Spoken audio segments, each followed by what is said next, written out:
अरे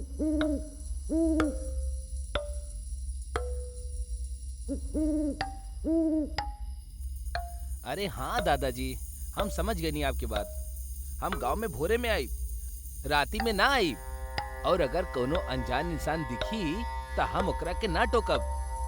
कितना बेरी आप हमरा के एके बात समझावे ले। चलिए अब हम फोन रखा तानी, काहे कि निकले के तैयारी कर रहल बानी। अतुल 25 साल के एगो खूबसूरत नौजवान रहल। वो अपन इंडिविजुअल फैमिली के साथे शहर में रहत रहल, लेकिन ओकर अपन गांव और गांव के पुश्तैनी मकान से कुछ खास लगाव रहता।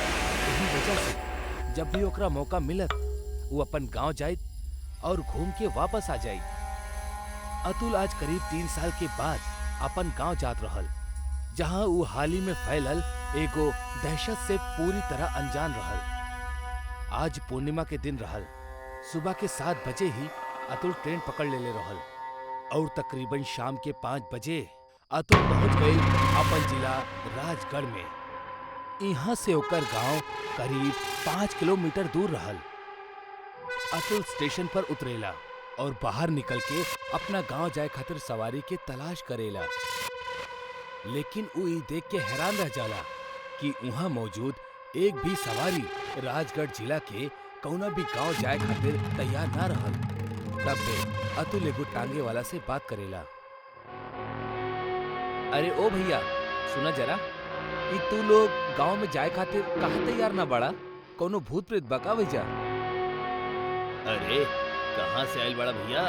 का तोहरा राजगढ़ के वो 14 गांव में फैलल दहशत के बारे में नहीं मालूम? तू ई का बात के गोल गोल घुमा रहल बड़ा? साफ साफ बतावा ना, आखिर बात का बा?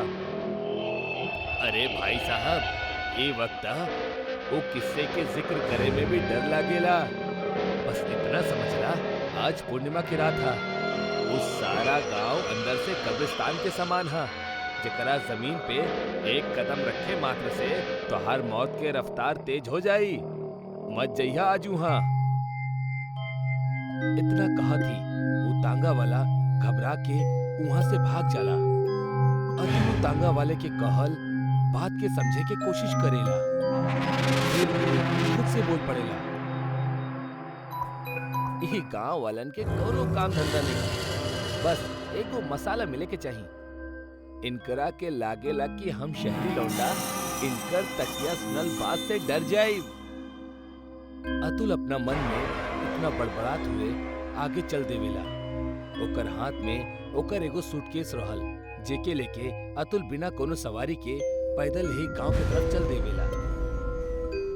ओकर रास्ता भयानक जंगल से होकर गुजरे के रहल।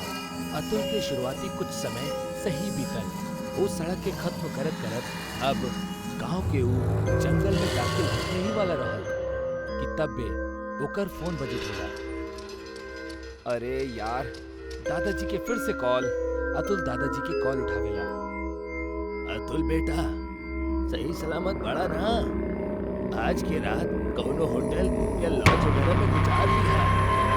आवे के गुस्ताखी मत करिहा, काहे कि गांव में एको बहुत ही खतरनाक ज्वेल भटकेली।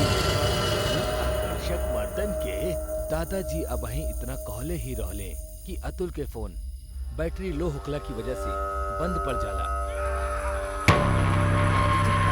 कोशिश करते रहे, और दादाजी दोनों के बात लगभग एक ही जैसन रहल। तो कहीं सच में ना, अब बस एको जंगल ही तो पार करे के बा। जल्दी जल्दी चलता। अतुल अपन कदम तेज कर लेवेला। कुछ देर बाद ओकरा एगो तेज खुशबू आवेला। वो अचानक वो खुशबू के तरफ आकर्षित हो जाला और ओही तरफ जाए लगेला। वो कौनो इत्र के खुशबू रहल, बड़ी मनमोहक। अतुल वो इत्र के खुशबू के तरफ आकर्षित हो चल जात रहे। वो एगो शादी के मंडप जैसन दिखे वाला एगो वीरान पड़ल मंडप के पास जाके रुक जाला, जहां सामने ओकरा दुल्हन के जोड़ा में खड़ल एगो औरत दिखाई पड़ल। अतुल पे वशीकरण भइल रहे और यही के चलत उस शादी के मंडप तक आ पहुंचलस। एकरा बाद अतुल धीमे धीमे मंडप के अंदर दाखिल होखेला। और फिर ओकर औरत ओकरा वरमाला पहनावेली। और ओकर ठीक बाद अतुल भी ऊ औरत के ऊ वरमाला पहनावेला। अतुल अपने आप विवाह के सारा रस्म के करे लगेला। विवाह संपन्न हो जाला के बाद अतुल अचानक से बेहोश हो जाला और जब ओकर आंख खुलेली तब वो होश में आ चुकल रहल और अपन कंट्रोल में रहल। ओकर पूरा शरीर में एगो भयानक दर्द हो उठल रहे। अतुल वो दर्द से परेशान उठे के कोशिश करत रहल, लेकिन ई का अतुल के हाथ और पैर दोनों किनारा से बंधल रहे। तब्बे ओकरा अपना सामने एगो औरत घूंघट में आवत दिखाई देवेली। वो औरत के देख के अतुल चीखब और चिल्लाइल शुरू कर देवेला। के बाड़ू तू और हमरा इस तरह काहे कैद करके रखले बाड़ू? फिर वो औरत आपन घूंघट उतारेली। ओकर चेहरा देख के अतुल के पूरा शरीर कांपे लागेला। वो जलल चेहरा वाली एगो डरावनी औरत रहल जेकर आंख के पुतली गायब रहल और पूरा चेहरा से लाल खून झलकत रहल। इतना डरावना नजारा के देख के अतुल कांपब शुरू कर देवेला। के बाड़ू तू? हमरा जाय दा, हमरा छोड़ दा। वो औरत अतुल के करीब आवेली और फिर ओसे एगो भारी आवाज में कहेली, हम तहरा से शादी करके तहरा यहाँ ले आईनी, बाकी हमरा के मालूम पड़ गइल कि तू हमार पति नहीं खा। एही से अब तहरा के मरे के होई। हमरा मत मारा, छोड़ दा हमरा के, जा दा हमरा के। अतुल वो डायन से रहम के भीख मांगत रहल, लेकिन रहम इंसानन में होखेला, डायन और पिशाचन में ना। अतुल के ठीक बगल में रखल खंजर हवा में अपना आप उठेली और वो खंजर अतुल के सिर से आर पार हो जाली, जैसे अतुल तड़प तड़प के मौत के नींद सो जाला।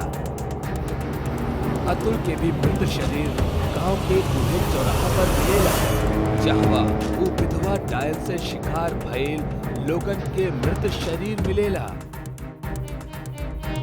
अतुल के लाश के बगल में कुछ लोग इकट्ठा भइल रहले और तब अतुल के दादाजी वहां पहुंच जाले और ओकर लाश देख के रोअब शुरू कर देवेले। अरे हम मना कैले रहनी, गांव में सूर्यास्त के बाद मत आइहा। ओ अभागन डायन जान ले ली।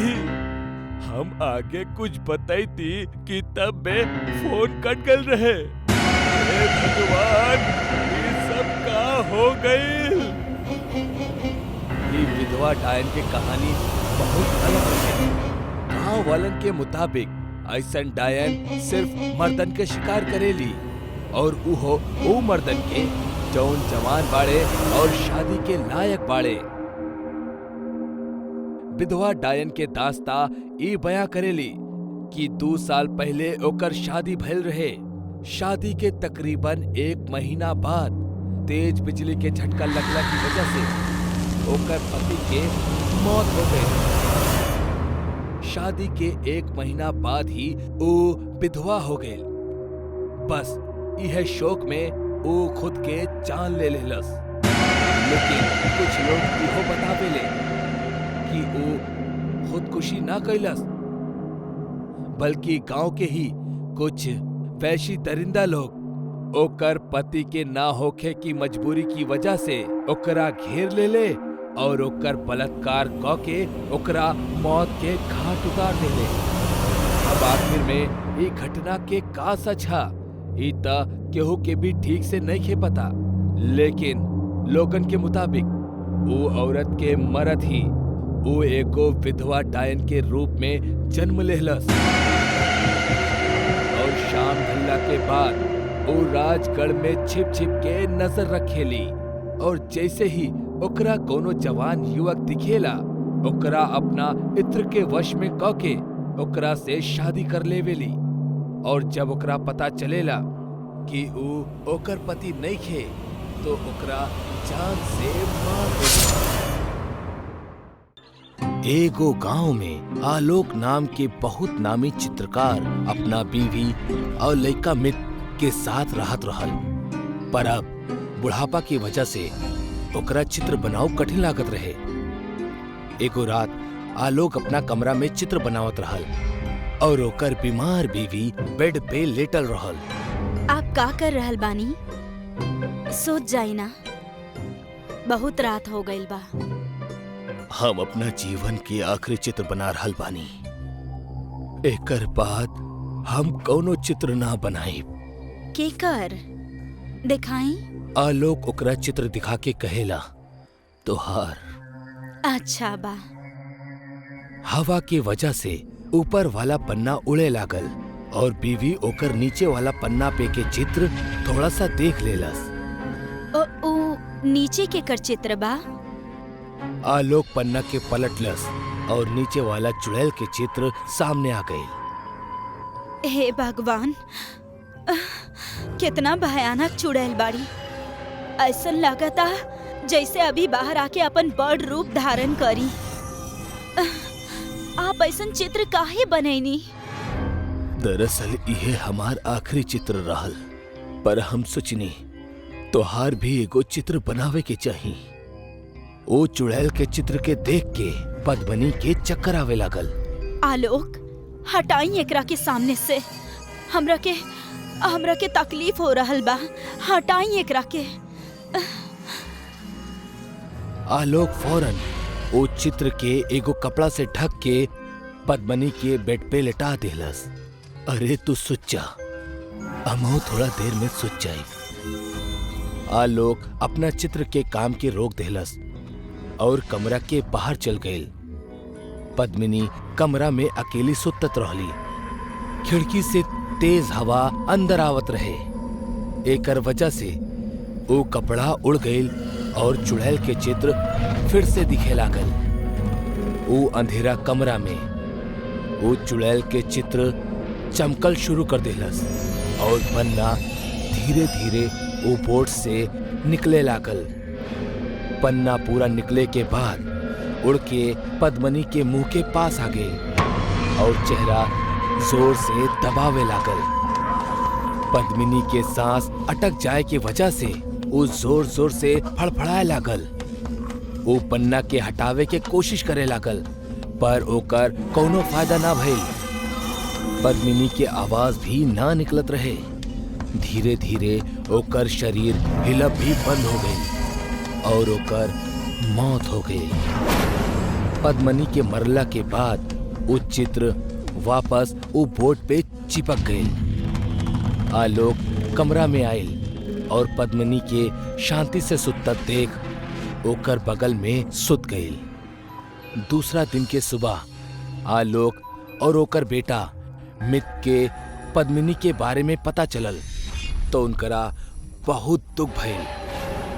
वो लोग उनकर अंतिम विधि के पूरा कैले।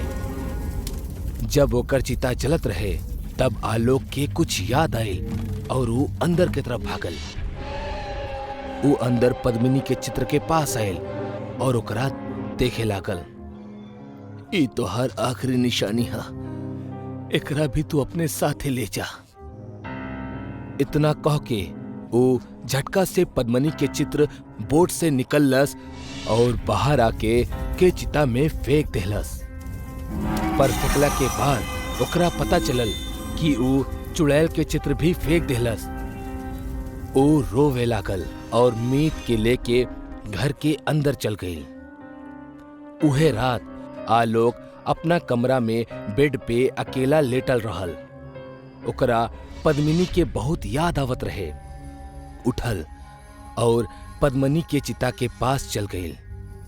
वो चिता के पास पहुंचल और एगो पत्थर पे बैठ के शांति से चिता के देखे लागल। इतने में ओकर नजर चिता में फसल एगो कागज पर पड़ल। आलोक वो कागज के उठौलस और देखला के बाद वो बहुत चकित सा हो गई। वो चुड़ैल के चित्र वाला कागज रहल। अरे ई कागज जलल कैसे ना? आलोक के कुछ समझ में ना आवत रहल और वो भागत भागत मीत के पास गए। अरे बेटा मीत, ई देखा, ई आग में ना जलल और एकर ऊपर के चित्र भी सही सलामत था। केकर चित्र? चुड़ैल के। दोनों बहुत डर गए। अचानक वो कागज अपने आप हिले लागल और छत तोड़ के हवा में उड़ गई। आलोक और मीत डर के मारे बाहर भाग गए। वो दोनों घर से दूर भागे लगले और याकायाक रुक गए। उनकर सामने हवा में चुड़ैल के चित्र के कागज खड़ा रहल और अब वो पहले से बहुत ज्यादा विशाल हो चुकल रहल। ओकरा अंदर के चुड़ैल हिलत रहली। आलोक, तू हमरा के जलावे के कोशिश कैले बाड़ा। अब हम तारा के जिंदा ना छोड़ब। तोहार बीवी के बाद तू हमार शिकार बाड़ा। मतलब पद्मनी के तू मरलू? हाँ। चुड़ैल जोर जोर से हंसे लगली। आलोक डर के मारे भागे लागल, पर वो चुड़ैल ओकरा कागज से घेर लेलस। आलोक कागज के घेरा में घिर गई। चुड़ैल आलोक के हवा में उठा के कागज में जकड़ लेलस और ओकर शरीर के मोड़े लागल। यही के साथ ही आलोक के हड्डियन के टूटे के आवाज आवे लागल। वो दर्द की वजह से चिल्लात रहल। अंत में ओकर आवाज शांत हो गई और वो कागज आलोक के खून से जगह जगह लाल पड़ गई रहे। चुड़ैल कागज के झटका से खुल्लस और आलोक के मुड़ल शरीर मीत के सामने आके गिर पड़ल। मीत डर के निगाह से आलोक के तरफ देखत रहल। चुड़ैल मीत के पास आवे लागल। अब तोहार बारी। मीत डर के मारे पीछे जाए लागल। वो नीचे पड़ल एगो लकड़ी के उठौलस और चुड़ैल से डर के बोलस, देखा आगे मत अइहा। तू हमरा के एगो छोट सा लकड़ी से ना मार सकेला। चुड़ैल हंसे लागल और मीत के नजदीक पहुंच गई। जैसे ही वो चुड़ैल मीत के पकड़े के खातिर आगे बढ़ल, मीत वो लकड़ी के जोर से घुमौलस और वो कागज में छेद हो गई। एकर वजह से वो चुड़ैल पीछे हट गई। मीत देखलस कि वो छेद से काला खून बहत रहे। खून ई वजह से बहत रहे काहे कि जहां छेद भइल रहे वही जा चुड़ैल के पैर बनल रहल और वो खून ओकर पैर से बहत रहल। मीत ई देख के हंसे लागल। आवा उठावा हमरा, आवा ना। चुड़ैल के गुस्सा आ गइल और वो मीत के उठा के कागज में जकड़ल शुरू कर देहलस। मीत भी जोर से लकड़ी के घुमौलस और कागज के दो हिस्सा में फाड़ देहलस। चुड़ैल जोर से चिल्लाए लागल। कागज के पकड़ छुटला के वजह से मीत नीचे गिर गई। चुड़ैल दो हिस्सा में कट गई। कागज चुड़ैल के काला खून से भर गई और धीरे धीरे छोटा होके लागल। कागज अपना पूरा आकार में अइला के बाद जमीन पे गिर गई और जले लागल। ओकर साथ ही चुड़ैल के जल्ला के चीख भी सुनाई देवे लागल। कागज के पूरा तरह जल जइला के बाद मीत आलोक के लाश के पास गई और काफी देर तक रोवत रहल।